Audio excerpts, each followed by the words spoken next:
And then I want to take that into an analogy about agents and multi-agents. So interesting story. This area expands so quickly that when I thought about this was in I think September, October of 2024.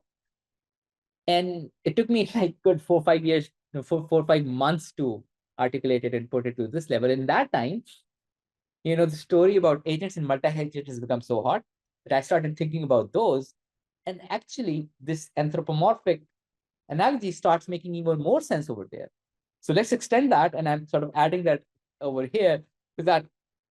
If you think about a single LLM as a person you can talk to and get advice from, and when you're trying to solve problems in the real world.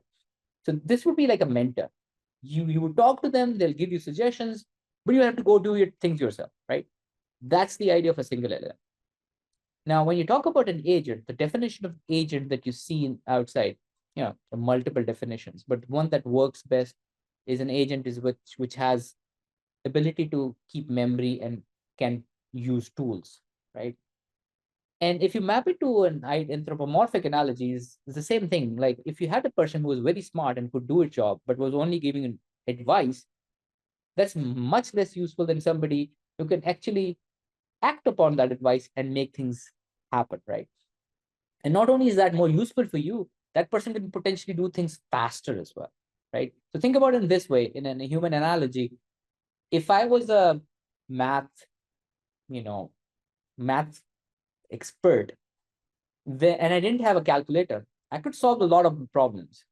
But if I was provided with a calculator, either I could do it much faster myself, or somebody with much less intelligence could do the same thing much faster as well.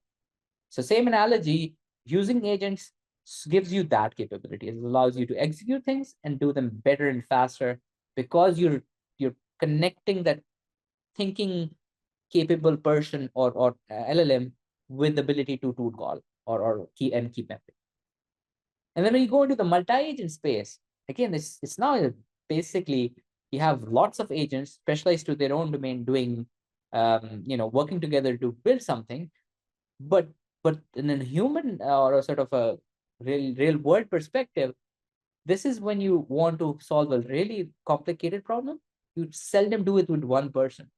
You build a team around it, and that team has different roles, and that roles define somebody who is doing the major bulk of thinking, and that needs to be a much more capable person.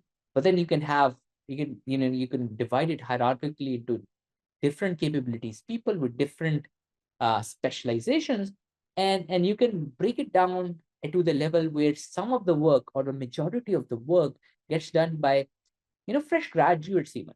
So that breakdown comes through more experienced people. But once you have it, you can get most of the work done by very early or very less specialized people themselves. And that's exactly how you would want to start thinking about multi-agent solutions to problems.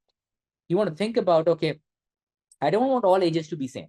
That would be a tremendous misuse of building a team. Similarly, you don't want your agents to have the same capability or the same LLM behind them, each one of them. You can structure them so that your most capable model does planning and architecture, and then another slightly less capable one does this breakdown of those tasks into smaller tasks, and then the execution of a very basic task can be done by simpler, very specialized SLMs, right? So that becomes the real cool part. But here is where it becomes really interesting. This analogy becomes really interesting. Multi-agent systems become effective only if the structure definition as well as the communication between them is very efficient. Think about teams, right?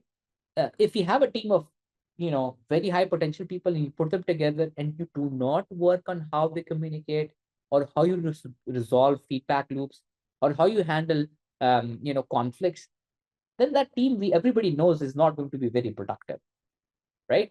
And so that's why the work that gets done and how these how team operates, there's a huge focus on the management aspect over there and doing that right. The the analogy in the agentic space are the frameworks and the communication paradigms you use between the agents. How well you define them, how well you've thought about the interactions, how well you've thought about people failing and conflicts happening. These are all things which are going to define how efficient your multi-agent solution is going to be. Again, this thought is coming from by doing this anthropomorphic mapping of our solution into the human comparison that I talked about earlier. So the new paradigm, don't just think about bigger models, think about agents and teams appropriate with the appropriate coordination mechanism between them. All right. So just as benefits, you get lots of clarity in the way you think about these solutions. You start thinking about specializations. You start thinking about domain-specific specialization, and it gives you the person who's developing in this new space of multi-agents and agents a lot of agency on when you want to go with just LLMs, when with just agents, and when with multi-agents themselves.